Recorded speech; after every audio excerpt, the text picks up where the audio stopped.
Yo, what's up? This is Toru, music producer, entrepreneur, and host of Producer Head. Today we're doing something special and running back some of our favorite moments of the year. These are the conversations you streamed, saved, shared, and kept coming back to.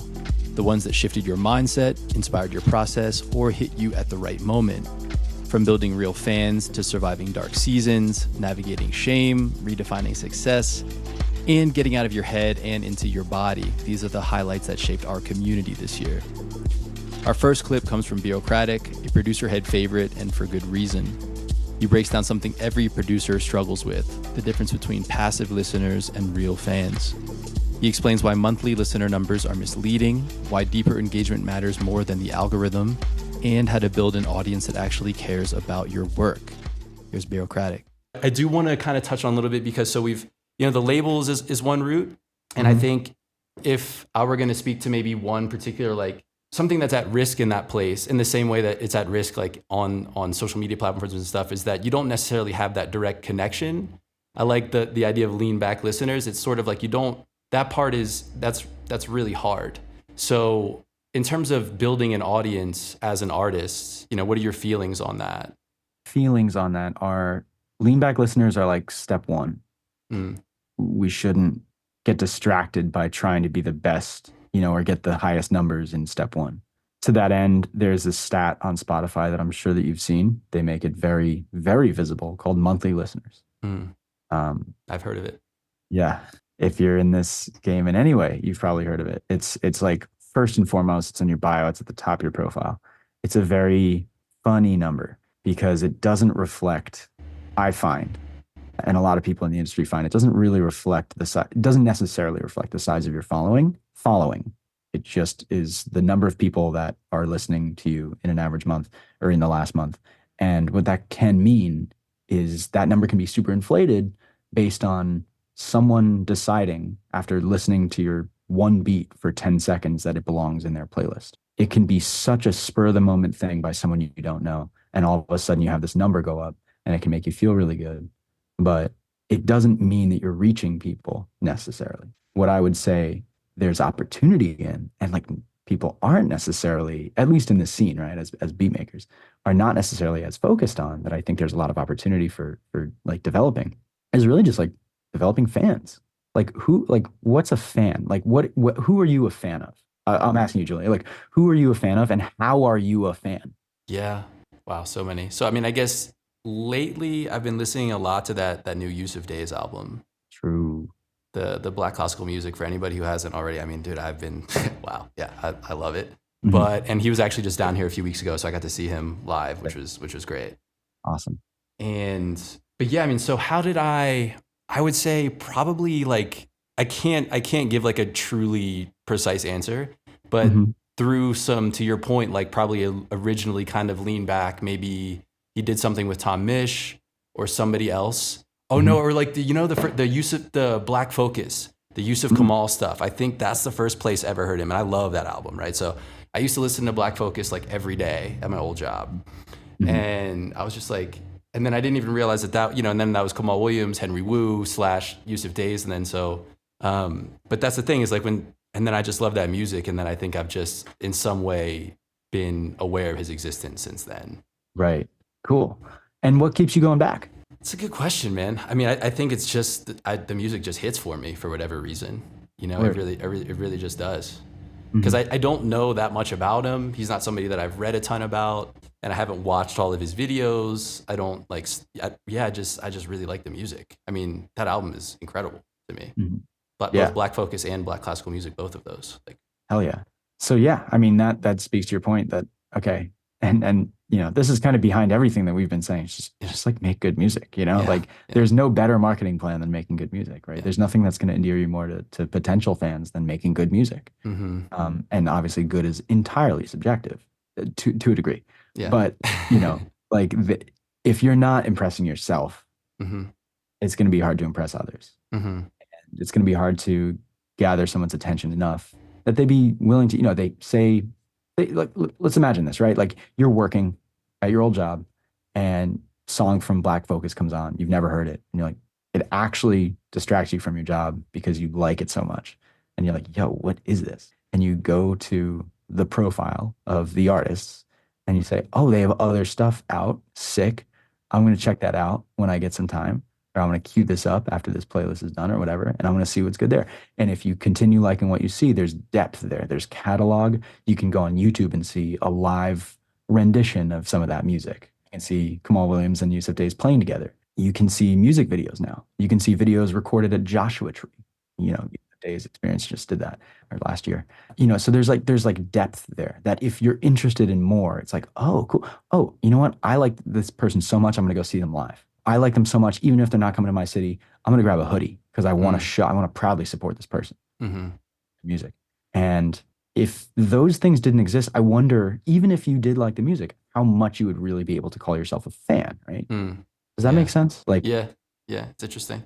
having the opportunity to like deepen and like engage in more things over time is really going to help you, you know, develop that relationship with this person, whether or not you're talking directly to them or you're just like consuming and supporting. You know what I mean? So I think it's really important to focus on, obviously the quality of the music is paramount. That's just like the first and foremost thing. Mm-hmm. But also, you know, being everywhere and having ways to reach people on every platform and with different vibe, you know, like you want to be able to create the kind of depth of following that will make someone happy and proud and like stoked to be your fan and share it with someone. That's kind of my metric for developing a following. Yeah. Are you familiar with the Kevin Kelly 1000 fan theory? I am, but I would love to hear. I find it to be sort of like antithetical to a lot of the stuff that we've been talking about in terms of just get that top line number as big as you possibly can. I guess I would describe it in at least the way that I kind of feel about the way that these two things are like kind of opposed. A shallow and short term view versus like a deep and slow long term view.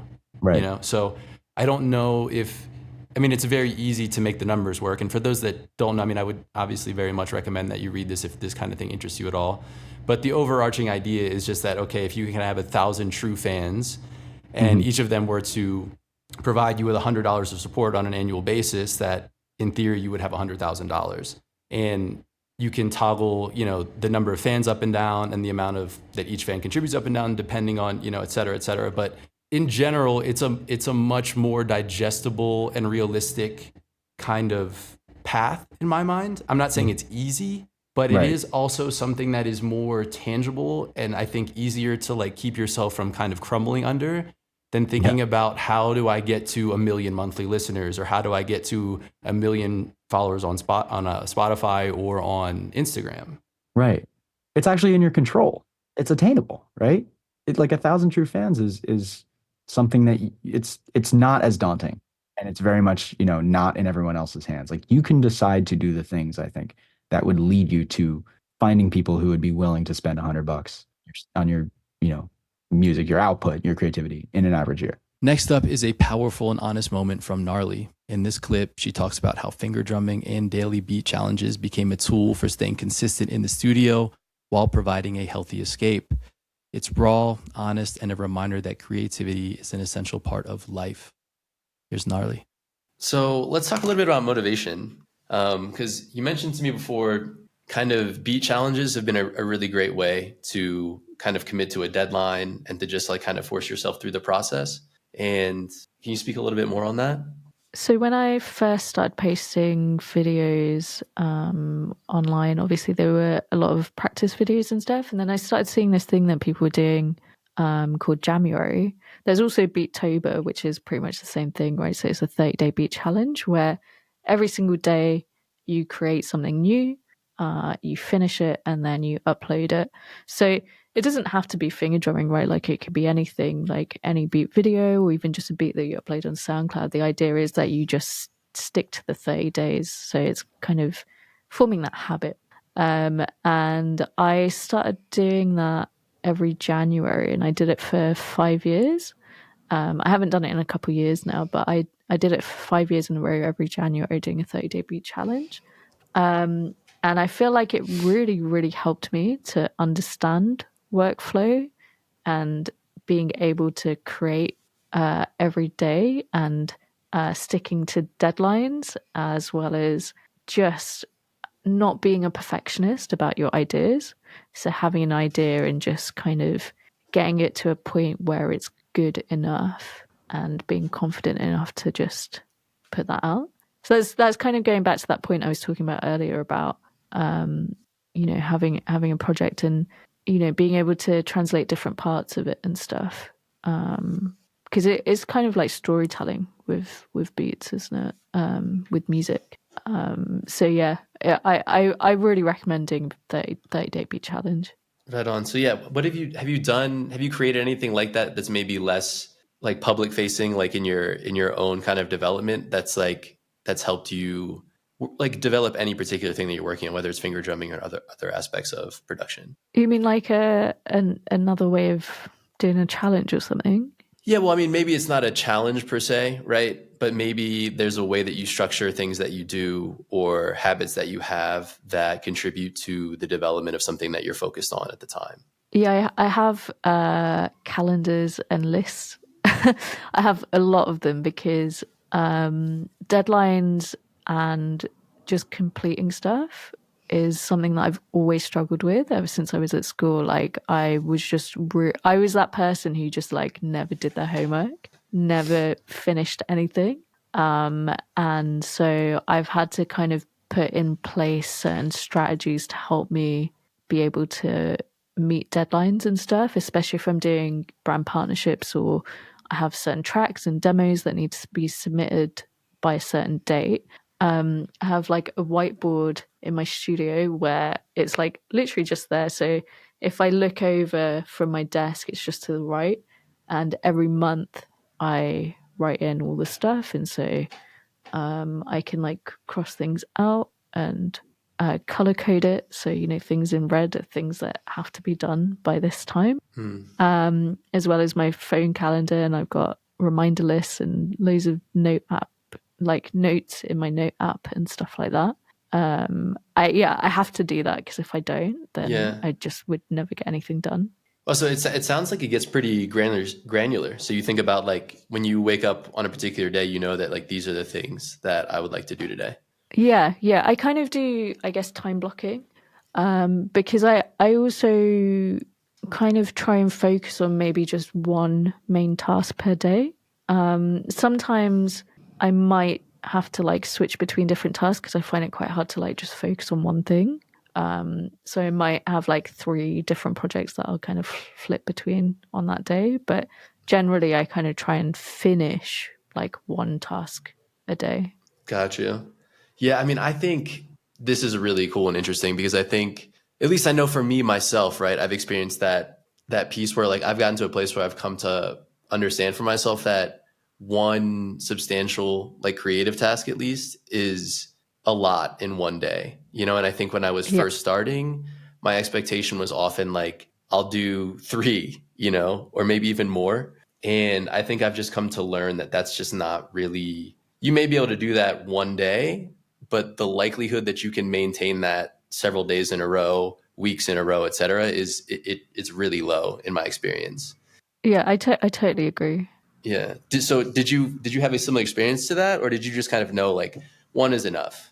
No, totally that as well. Like sometimes I plan to do more than one thing a day, and like you said, like I might be able to do it as a one-off, but trying to do that consistently is actually really difficult. Because even though it's just creative work and like maybe I'm just sitting at a desk at my computer or whatever, it's still exhausting. Like there's only so much kind of creativity that you can pull out of yourself in a day.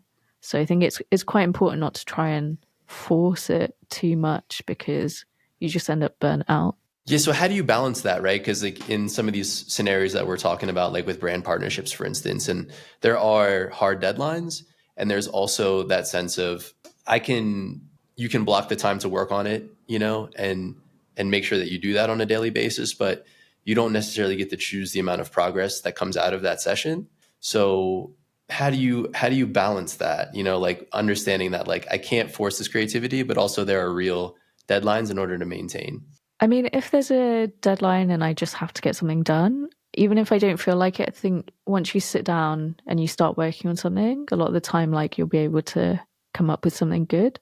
But I've learned to appreciate my downtime because especially as a freelancer, you kind of don't really know when the work's going to come in. And a lot of the time, you just end up with loads of projects all at once. And then you end up having to do a crazy amount of stuff in a really short amount of time. And then you'll just have like a week where you don't have anything. And before I used to, I don't know, I guess feel guilty if I wasn't just constantly working on something. So, like, for example, like this January, earlier this year, um, I really didn't have much work in. And I think that's just generally that time of year is quite quiet anyway, at the start of the new year and stuff. And so um, I was just like making projects for myself to do. And so I was like, doing loads of stuff. And then by the time like end of February, March came around, I had loads of projects that came in. And then I was just working nonstop, and I hadn't enjoyed that January to just have some downtime and chill.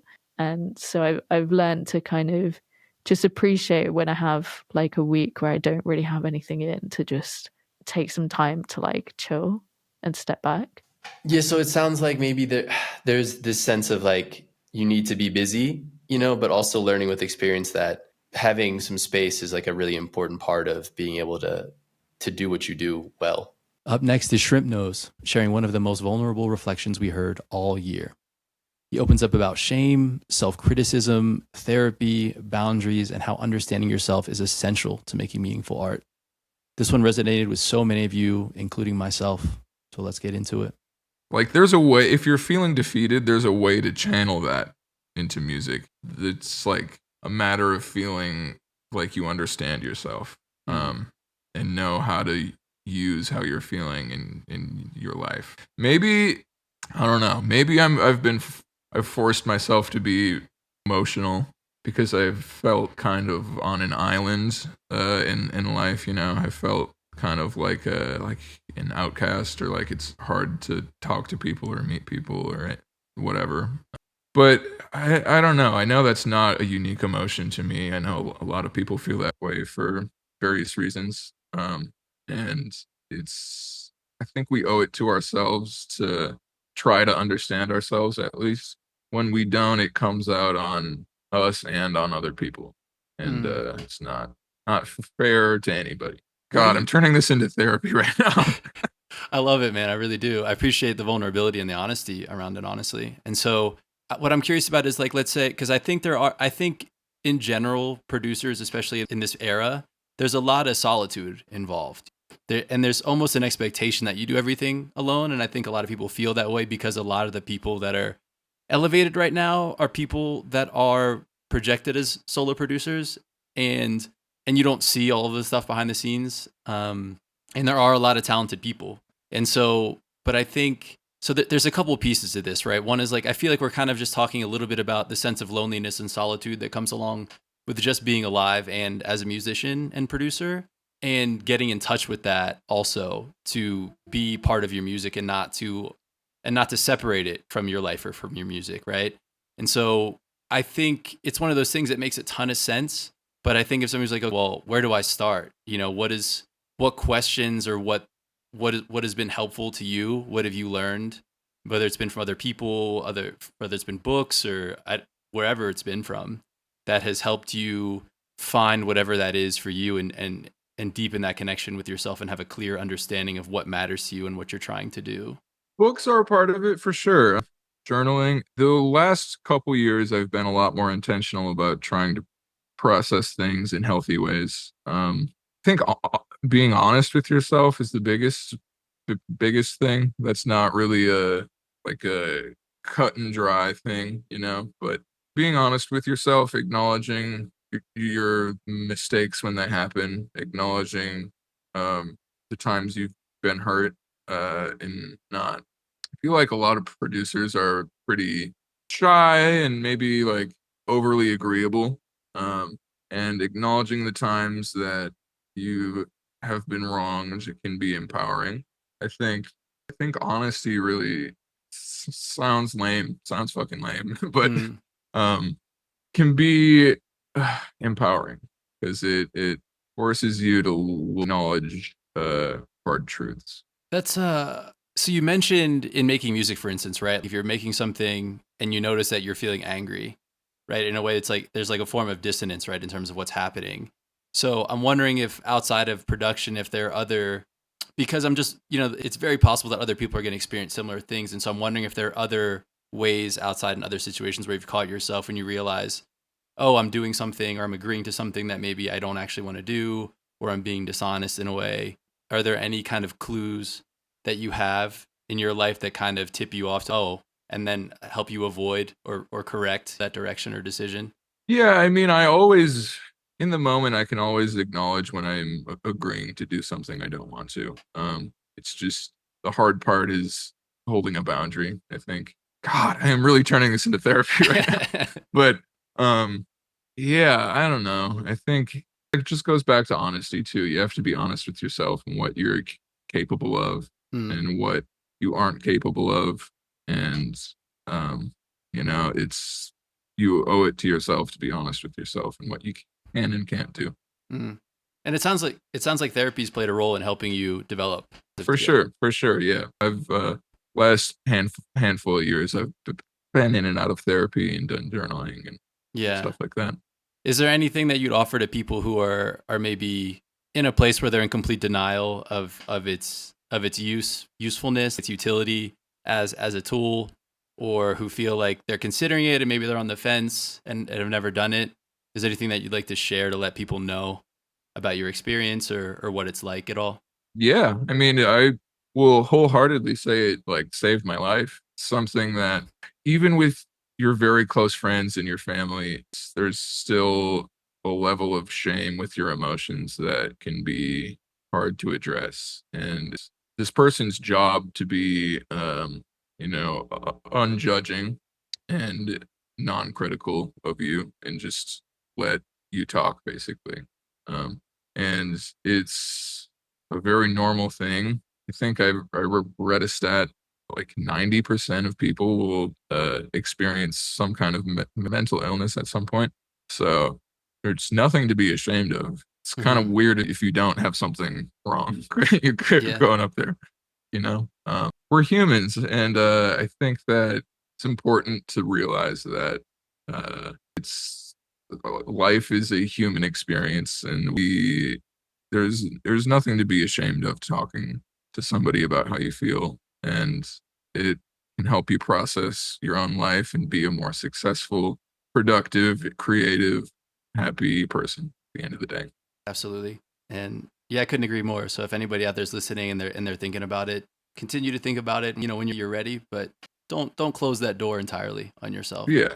No pressure to anybody, but it's a good thing. Even if you don't find a therapist that you click with right away, it won't hurt you, Yeah, it's a very distinct and different type of relationship than you'll have in your personal life. Very much so. Yeah. Next on our list is a highlight from Elephant. He challenges the idea of success we've all been sold, the numbers, the metrics, the virality, and replaces it with something healthier, depth, timelessness, and real fans. It's a reminder that chasing the algorithm is not the same as building a career. Here's Elephant. I think it's sort of this balance of, consumption versus production, right? You want to take in some new information at some point, but to your point, if you don't, it's like kind of the repetition of applying it in different ways that actually kind of helps it develop as some kind of skill or ability.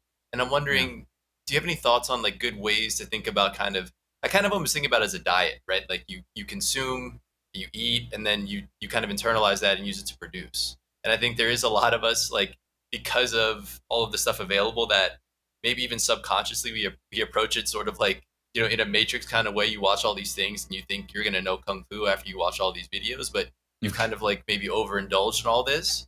And now you don't like have any, you know what I mean? And so there's too much jumbling around in there. So, how do you think about creating like a good balance between consumption and production in learning?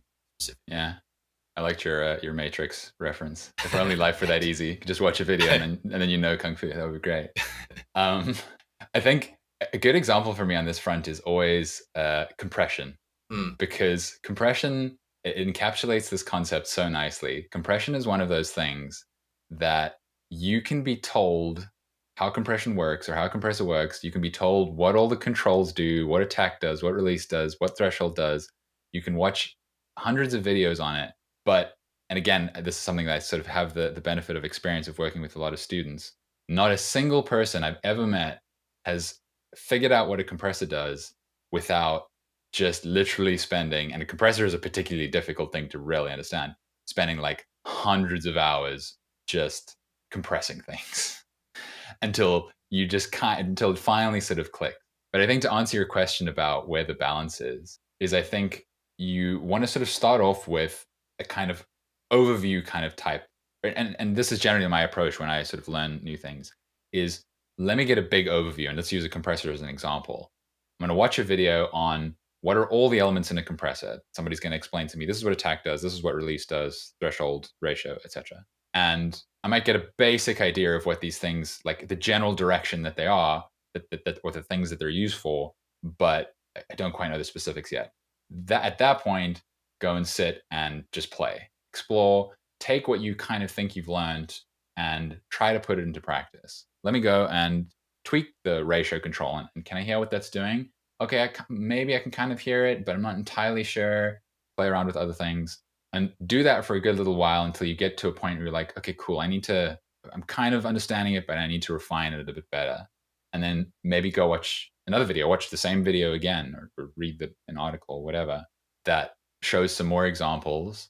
And then you'll have sort of all that information of what you've just applied and the practical stuff that you've just done, and the experience that you have of, when I tweaked the attack control, I thought I heard this, but like I wasn't really sure if that's what it was doing. And then you watch the video and then it kind of reinforces either, no, I had it totally wrong, it wasn't doing that thing that I thought it was doing, or yeah, I was heading in the right direction when I was trying to figure out what the attack control does.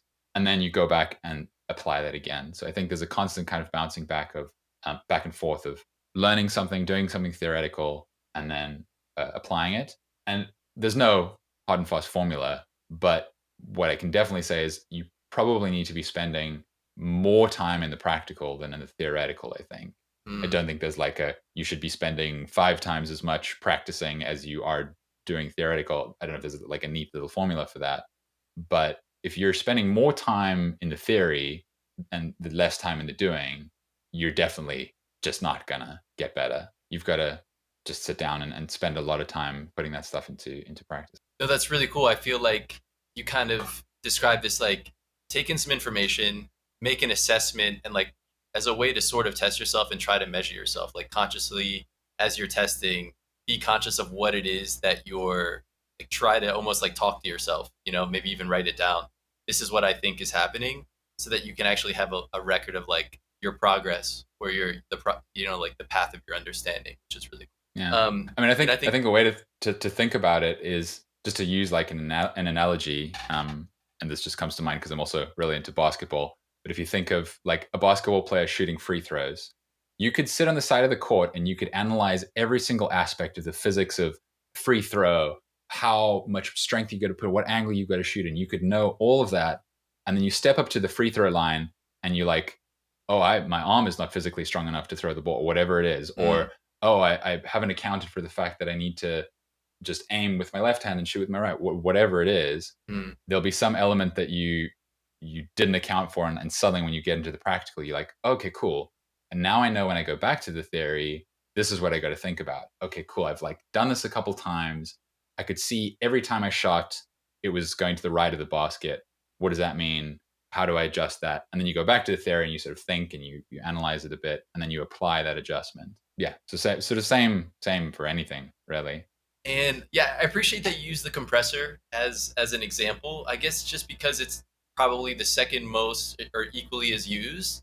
Can you speak similarly about EQ?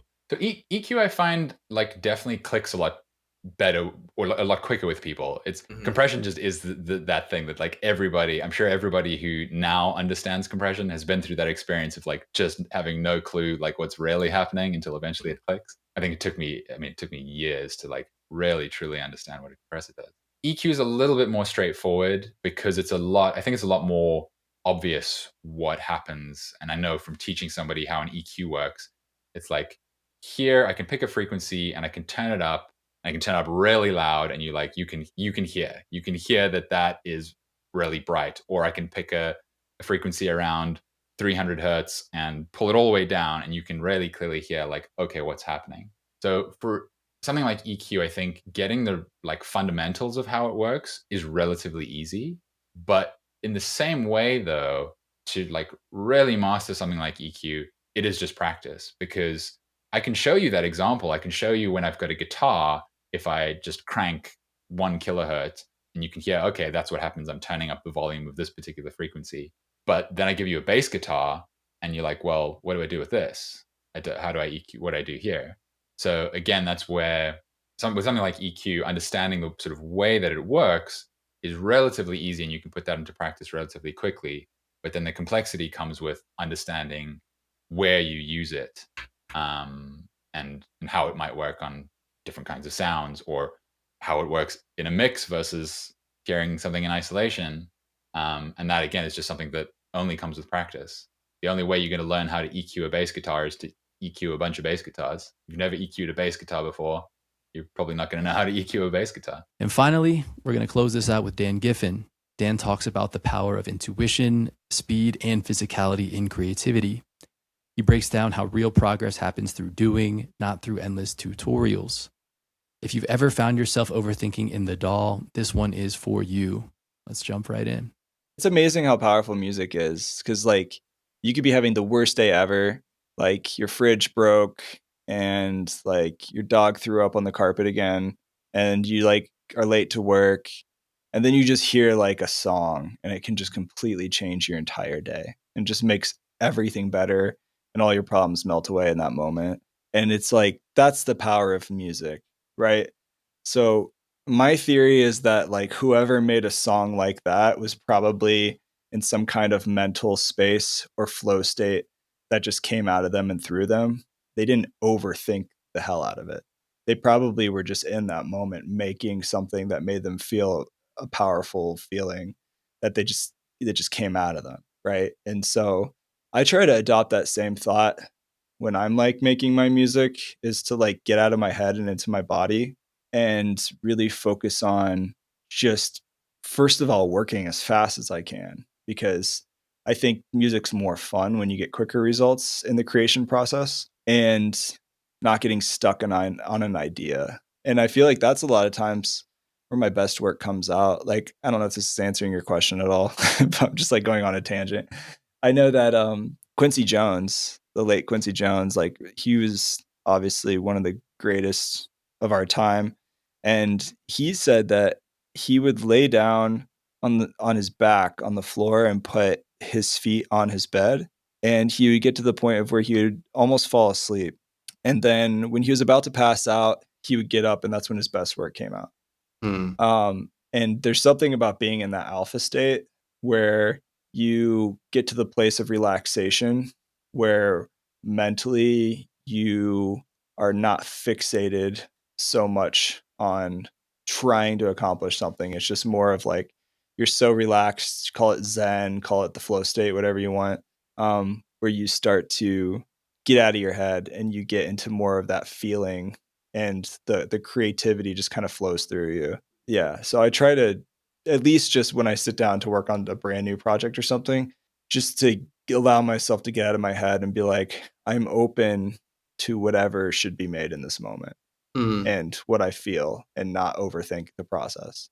So cool. So as as somebody who gives lessons and as an educator in Ableton and music production, what do you do when you see a student who maybe like can't get out of their head? How do you try to impart some of that onto them?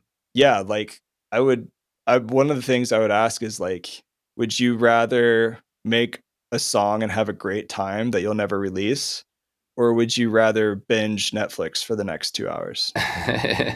And that's a real question you have to ask yourself, because like, man, like Parks and Rec, like April Ludgate, that one quote she says, it's like, time is money, money is power, power is pizza. I think she said, like, that's true, man. Like, Never heard first that. of all, I love pizza, but like your time is like your most valuable asset that you have in this life, and how you use it is going to determine your future. So are you spending all your time just like eating Doritos, watching Netflix every night before bed? Or are you getting off your butt saying, I'm going to cancel my subscription for a month if I have to, and just force myself to get in the studio and have fun. Because like, even if I made absolute garbage, I still had a great time making garbage. And that's the mentality I think more people need to try to have. And I'm talking to myself too, because it's a lot easier said than done. But like, man, even if I don't release a track, I might have learned something along the way, or found a new tool or device in Ableton and used it and abused it in a way that I haven't before, and just getting weird, making a weird noise, like taking my cup and just like tapping my little coffee cup and then just seeing what I can make from that. Like, try weird things, try getting out of what's comfortable. Interesting. Yeah. So, in your experience, what kind of tactics or strategies have you come across that have helped you better manage your time? Yeah, dude, that's the golden question. There's actually some really cool AI tools that have helped me in some small ways. There's like Google Notebook LM, or I think it's called Notebook LLM, and it's free, but you can upload any source you want and then ask it questions about any of those sources, which a source could be like copy and pasting a bunch of text. It could be a Google Doc. It could be a YouTube video link. It could be a website link. And you can train it on all these different things. And so I've got a handful of like notebooks, as you call them, which are like these projects you upload all these links to. Like I've got one for a user manual for my Alesis multi-strike pad, drum pad. And if I'm playing with it and I get stuck, I don't know how to do something, I'll just type it in and ask it, and like, boom, it'll tell me right away how to do it. There's things like the Flostradamus. He was on the podcast episode yesterday on my podcast, the Ableton podcast. And we talked about AI, and he sent me a bunch of links to these resources and stuff he wanted to talk about. And I didn't have time to prepare for the episode, so I just threw it all in here and then just asked it to give me a bunch of questions to ask him. And it did a great job. Yeah, it's a really cool tool, man. There's so many different tools out there, especially with AI now, that can save time. Like there's agents now. I don't know if we want to go down this rabbit trail, because I'm actually really into this stuff. It's really fun and interesting to me. But there's different AI agents now that can book your travel plans for you. Yeah. Like you just say, hey, like I want to go to these 3 cities and tour between this window of time, and it'll be like, yeah, here's the best days to book a time to fly, cheapest airfare, different whatever. You could say, give me all the cheapest 4-star hotels within like a 25-mile radius. Like it'll give you suggestions. There's like, for anybody doing a DIY tour, like it's an awesome tool to have. There's weights.com, which I just learned about, but you can do image generation on there. I've actually been making my album art with AI now. Just saved me a ton of time and money. And I have some like skills with Photoshop and stuff too, so I can like kind of doctor it up and do what I want to modify it, because it does look very AI still most of the time. But weights.com has an image to video generator. So I used to spend a bunch of time just trying to like get these assets together and then send it to a video guy and have him create a video, and then I have to wait on him, and hopefully he got it done by the release date and all this other stuff, and have to pay him like $400. And the weights.com has like I upload my album art there, and it actually makes a video of my album art. And wow. It's really sick. Right now I think it's capped to like 8 seconds, so it's pretty short. But if you need a little promo thing for like an Instagram reel or whatever to promote your music, that's a good way to save time and money and make something really awesome. Thank you for listening to this special episode of Producer Head. These moments came from the episodes you connected with the most this year, the ones that inspired you, challenged you, and helped you keep creating. If any of these clips hit you differently, go check out the full episodes. We got them all linked in the show notes for you. And to every artist, beat maker, producer, and listener who showed up this year, thank you so much. This community is what makes Producer Head what it is. We've got so much more coming in 2026, and I am stoked to share it with you. Until next time, this has been Toru, and in a way, so are you. Peace.